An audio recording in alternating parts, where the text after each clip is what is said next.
बिस्मिल्लाहिर्रहमानिर्रहीम। अस्सलाम वालेकुम students of class seventh. I am your teacher miss हना। उम्मीद करती हूँ कि आप खैरियत से होंगे। बेटा, जैसा कि आपको पता है कि कोरोना वायरस की सेकेंड वेव की वजह से तालीमी इदारों को फिर से बंद कर दिया गया है, लेकिन यूनिवर्सल हाई स्कूल ने पहले की तरह अब भी आपका तालीमी सिलसिला जारी रखने के लिए जो ऑनलाइन क्लासेस का इंतज़ाम किया है। इसी सिलसिले में आपका लेक्चर नंबर 14 है। लेक्चर नंबर 13 में बेटे हमने अपना एक नया लेसन नंबर 7 स्टार्ट किया था, जो कि एक पेशेंट के बारे में है। वो डेंगू पेशेंट है और वो डॉक्टर के पास जाता है। डॉक्टर और उसके दरमियान जो बातचीत होती है उसको इस लेसन में डिफ़ाइन किया गया है, इस लेसन में लिखा गया है। Basically it's a dialogue. Dialogue बेटा आपको पता है कि दो या दो से ज़्यादा लोगों के दरमियान बातचीत को कहा जाता है। इंग्लिश में इसको डायलॉग और उर्दू में इसको मुकालमा कहते हैं। हम इसमें एक मुकालमा पढ़ रहे हैं जो कि डॉक्टर और उसके पेशेंट के दरमियान है। लेक्चर नंबर 13 में हमने अपने लेसन नंबर 7 के फर्स्ट 3 डॉक्टर के और फर्स्ट 3 अली के डायलॉग्स पढ़े थे। अब हम आगे इसको पढ़ेंगे। Open the page number 80 of your books, look at the last dialogue of doctor. हाँ जी। ये है एन इन्फेक्शियस, एक वबाई डिजीज, बीमारी। बेटे यहाँ पर एन यूज़ हुआ है। An use with the vowel words. आपको पता है कि आ और एन हम कॉन्स्टेंट वोवल्स जो होते हैं को यूज़ के साथ यूज़ करते हैं। वोवल वर्ड्स कौन से होते हैं? ए, आई, ई, ओ, यू। 5 वोवल वर्ड्स हैं। जो भी वर्ड्स इन अल्फ़ाबेट्स के साथ स्टार्ट होते हैं हम उनसे पहले एन यूज़ करते हैं। So an is use with vowels. Disease, बीमारी। बीमारी यहाँ पर नाउन है। Noun is a name of person, place, thing और एन एनिमल। किसी शख्स, चीज़ या जगह के नाम को हम नाउन कहते हैं। स्प्रेड, फैलना। स्प्रेड यहाँ पे वर्ब है। Verb are the action words. By mosquitoes. Mosquitoes noun है। मॉस्किटोज मतलब मच्छर। It is an infectious disease spread by mosquitoes. ये एक वबाई बीमारी है जो मच्छरों के ज़रिए फैलती है। द सिम्टम्स, इसकी अलामात। सिम्टम्स अलामात आर हाई फीवर, तेज़ बुखार। हाई बेटे यहाँ पर एडजेक्टिव है। Adjective defines the noun. Noun की खूबियाँ हमें को बताता है। हाई फीवर, हेडेक सर दर्द, पेन बिहाइंड, पेन मतलब दर्द, बिहाइंड पीछे, आइज आंखों के पीछे दर्द, एचिंग ऑफ मसल्स जोड़ों और पट्टों में दर्द, muscles and joints. It is also, ये जाना जाता है। जॉइंट्स और मसल्स भी बेटे नाउन है, आइज भी नाउन है। इट इज़, ये जाना जाता है। It is also known as, इसको इस तरह भी जाना जाता है, ब्रेक बोन फीवर, हड्डी तोड़ बुखार के, इसको हड्डी तोड़ बुखार के तौर के नाम से भी जाना जाता है। इट यूजली, ये आम तौर पर स्प्रेड्स, फैलता है। स्प्रेड्स यहाँ पर वर्ब है। ड्यूरिंग, दौरान, and after the rainy season, और रेनी सीजन के। During and after the rainy season, बरसात के मौसम के बाद या उससे उसके दौरान फैलता है। हम इस पूरे की ट्रांसलेशन देख लेते हैं। It is an infectious disease spread by mosquitoes. The symptoms are, it is an infectious disease spread by mosquitoes. ये एक वबाई बीमारी है जो मच्छरों के ज़रिए फैलती है। The symptoms are high fever, headache, pain behind the eyes, itching of muscle and joint. इसकी अलामात में शदीद सर दर्द, आँखों के पीछे दर्द, पट्टों और जोड़ों में दर्द शामिल है। It is also known as break bone fever. इसको गर्दन तोड़ बुखार के नाम से भी जाना जाता है। It usually spreads during and after rainy season. आमतौर पर यह बरसात और इसके बाद के मौसम में फैलता है।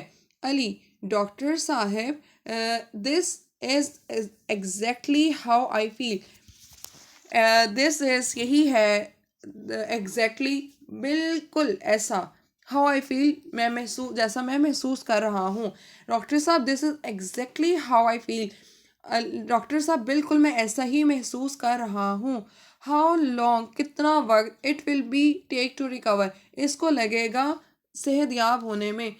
यानी कि how long will it take to recover, सेहतयाब होने में कितना वक्त लगेगा। अली क्या है वो डॉक्टर से पूछ रहा है। पहले उन्होंने इस बीमारी के सिम्टम्स को डिस्कस किया है कि इस बीमारी के क्या सिम्टम्स होते हैं। उसके बाद आगे बताया गया है कि ये इस बीमारी को डेंगू फीवर के अलावा ब्रेक बॉर्न फीवर के तौर पर भी जाना जाता है। और ये जो फीवर है यानी कि मच्छरों का जो हमला है वो बरसात के मौसम में और उसके बाद होता है। और उसके बाद फिर अली डॉक्टर से सवाल करता है कि सेम टू सेम यानी कि एग्जैक्ट यही है जो मैं फील कर रहा हूँ, वो किस चीज़ की बात कर रहे हैं। वो सिम्टम्स जो डॉक्टर ने उसको बताए हैं कि सर दर्द होता है, शदीद बुखार होते हैं, आंखों के पीछे दर्द होता है, जोड़ों और पट्ठों में दर्द होता है। तो वो बता रहा है कि मैं भी ऐसा ही महसूस कर रहा हूँ। और फिर वो डॉक्टर से पूछता है कि सेहतयाब होने में कितना वक्त लगेगा।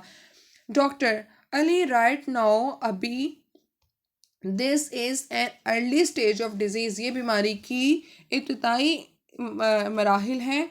अर्ली स्टेज यहाँ पर जो है इसका मतलब है इब्तदाई मराहिल ऑफ द डिज़ीज़, बीमारी के। डिज़ीज़ यहाँ पर नाउन है, अर्ली एडजेक्टिव है, स्टेट जो है उसकी हालत है। यू विल बी रिकवर, तुम सेहतयाब हो जाओगे। Recover is a verb in about 2 weeks, 2 हफ्तों में। वीक्स यहाँ पर नाउन है और टू यहाँ पर एडजेक्टिव है। टेक कंप्लीट रेस्ट, मुकम्मल आराम करो। एंड द मेडिसन, और take completed and medicine regularly, मुकम्मल आराम करो और बाकायदगी से दवा लो। रेगुलरली बाकायदगी से, मेडिसन दवा, कंप्लीट मुकम्मल, रेस्ट आराम, टेक लो करो।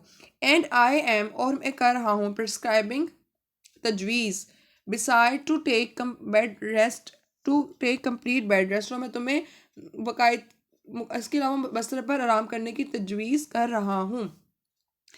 टेक लोड ऑफ, लोड्स बहुत ज़्यादा माया लो, मतलब लिक्विड में चीज़ें लो, पतली चीज़ें लाइक जूस एक्सेट्रा, जैसे जूसेस वगैरह।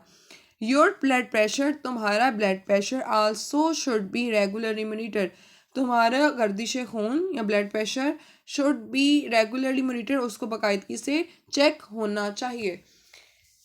Doctor Ali right now there is an early stage of the disease, Ali इस वक्त ये बीमारी की इब्तदाई मराहिल हैं। Take complete rest and medicine regularly, and I am prescribing beside to take complete bed rest. इसके अलावा मैं आप बाकायदगी से इस नहीं, यहाँ से है पहले। You will be recover in 2 weeks, तुम 2 हफ्तों में ठीक हो जाओगे। इसके बाद take complete rest and medicine regularly, and I am prescribing beside to take complete bed rest, मुकम्मल आराम करें, बाकायदगी से दवाएं लें जो मैं तजवीज़ कर रहा हूँ। इसके अलावा बिस्तर में आराम करें।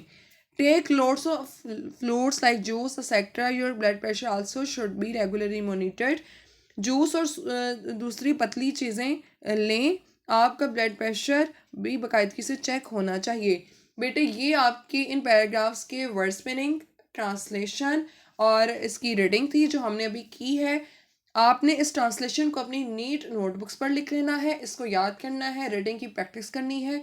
अगर कोई चीज़ समझ नहीं आई या आपने कोई बात पूछनी है तो फील फ्री टू आस्क। हम लेक्चर नंबर 15 में इंशाल्लाह ताला इसका जो रिमेनिंग पोर्शन हमारा रह गया है, जो हमारे अली के 3 डॉक्टर के और 2 अली के डायलॉग्स रह गए हैं, हम इनको भी कंप्लीट करेंगे तो हमारा ये चैप्टर लेसन कंप्लीट हो जाएगा।